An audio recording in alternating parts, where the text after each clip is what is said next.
மனதில் விதிக்கப்பட்ட நம்பிக்கை ஒரு சிறு விதை போல. அதை கவனித்தாலும் வளர்த்தாலும் வாழ்வில் மழை பெய்து சிறப்பான பயிராக மாற்றும். அப்படியான நம்பிக்கை கொண்ட நெஞ்சுக்கு இப்பொழுது என்னுடைய வாக்கு ஒளிரும் நட்சத்திரம் போல உன் மனதை வந்து அடையும். சோதனை மட்டுமல்ல வாழ்க்கை, போராட்டம், அனுபவம். ஆனால் அதற்கு பின்னால் இருக்கும் மிக முக்கியமான கதை உன் உள்ளத்தில் இருக்கும் நம்பிக்கை. அன்பும் கருணையும் கொண்டு நடப்பதுதான் வாழ்க்கையின் உண்மையான நோக்கம்.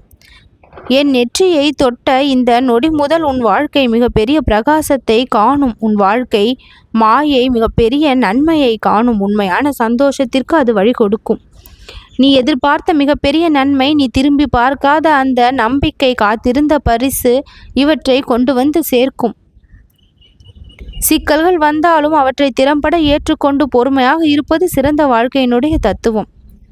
3 நல்ல செய்திகளை நீ கேட்கப் போகின்றாய். அது என்னென்ன செய்திகள் தெரியுமா? முதலாவது செய்தி, நீ கடந்து வந்த பாதையில் நீ பலம் பெற்று விட்டாய். அது உன் மனதை இன்னும் வலிமையாக்கப் போகின்றது.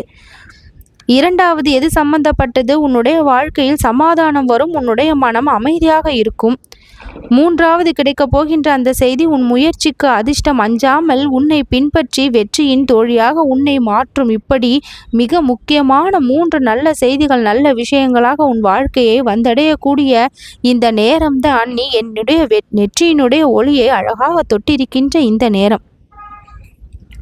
வாழ்க்கை எப்பொழுதும் சீராக இருப்பது இல்லை. சோகம், சந்தோஷம், வெற்றி, தோல்வி, இன்பம், துன்பம் அனைத்தும் கலந்த பகுதிகளாக இருக்கின்றது. அதை உணர்ந்து ஏற்றுக்கொள்ளும் திறமைதான் நம்மை வெற்றியாளனாக மாற்ற செய்யக்கூடிய உந்து சக்தி. நீ மனதை அமைதியாக வைத்து கடுமையாக உழைத்தால் மீண்டும் நல்ல செய்தி உன்னை தேடி வரும். உன்னுடைய வாழ்க்கையில் தொடர வேண்டும் என்கின்ற நன்மைகள் இப்பொழுது தொடர ஆரம்பித்து விட்டது. முடிய போகின்ற துன்பங்கள் இப்பொழுது முடிவுக்கு வந்து விட்டது. முயற்சியை கைவிடாத தெய்வீக வரம் இப்பொழுது உன் கரங்களை வளமாக்க வந்து கொண்டிருக்கின்றது. வாழ்க்கையில் வெற்றி பொலிவோடு வரக்கூடிய அந்த கடினமான உழைப்பிற்கு இப்பொழுது பதில் சந்தோஷமாக கிடைக்கப் போகின்றது. உன் எல்லா போராட்டங்களையும் புரிந்து கொண்டு உனக்கான அழகான வெற்றி பாதைகளை நான் உருவாக்கி விட்டேன். நம்பிக்கை இல்லாமல் வாழ்க்கை சித்திரம் கிடையாது. நம்பிக்கையோடு இருந்தால்தான் அழகான சித்திரம் உருவாகும். முயன்றால் முடியாதது எதுவும் இல்லை. உன்னுடைய ஆற்றலையும் பொறுமையும் சோதிக்கின்ற பயணம்தான் இந்த வாழ்க்கை. ஆனால் அதில் இறை நம்பிக்கை இருந்தால் அத்தனையையும் சாத்தியமாக மாற்றிவிட முடியும். உன் கையில் நம்பிக்கை தீபம் இருந்தால் போதும், அதை அணையாமல் நீ காத்து கொண்டால் போதும். அந்த ஒளியில்தான் 3 நற்செய்திகள் பிறக்கப் போகின்றது. நீ நினைத்த காரியம் தாமதமின்றி நடைபெறும். அதற்கான அறிகுறி உன் மனதின் அமைதி, அந்த விஷயத்தில் ஏற்படும் திடீர் நகர்வு. நீ எப்பொழுது தோல்வியென எண்ணினாயோ அதே விஷயத்தில் இப்பொழுது வெற்றி பெறக்கூடிய நிலைமை. தோல்வி என்பது கூட மறைமுகமான ஆசீர்வாதம்தான். கடவுளுடைய மறைமுகமான ஆசீர்வாதம்தான் தோல்வி. சாய்பாபா உன் பக்கத்தில் இருப்பது போல பேசுகின்றேன். உண்மையான நட்பின் உறுதி இதுதான். நீ எதிர்பாராத இடத்திலிருந்து ஒரு அரிய வாய்ப்பு உனக்கு கிடைக்கப் போகின்றது.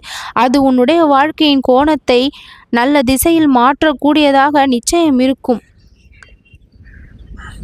உன்னுடைய வாழ்க்கை என்னுடைய கையொப்பந்தத்தின் தீர்க்க தரிசனமாக மாறப்போகின்றது. அது பிரகாசத்தை ஏற்படுத்த போகின்றது. காத்திருக்க தெரிந்தவனுக்கு நேர்முகமாக கடவுள் கொடுக்கும் பரிசு. எதற்காக நீ காத்திருந்தாயோ அது இப்பொழுது நீ உன் துணிச்சலின் காரணமாக பெறப்போகின்றாய். அமைதியோடு நடந்த பாதையை பாபா எப்பொழுதும் பாராட்டுகின்றேன். உன் உள்ளத்தின் சத்தத்தை நான் கேட்டு விட்டேன். ஒரு பொழுதும் நீ தனியாக இல்லை. உன்னை நான் வழி நடத்தி கொண்டு இருக்கின்றேன். மாபெரும் நன்மை உன்னை வந்து சேரும். நல்லது நடக்கும்.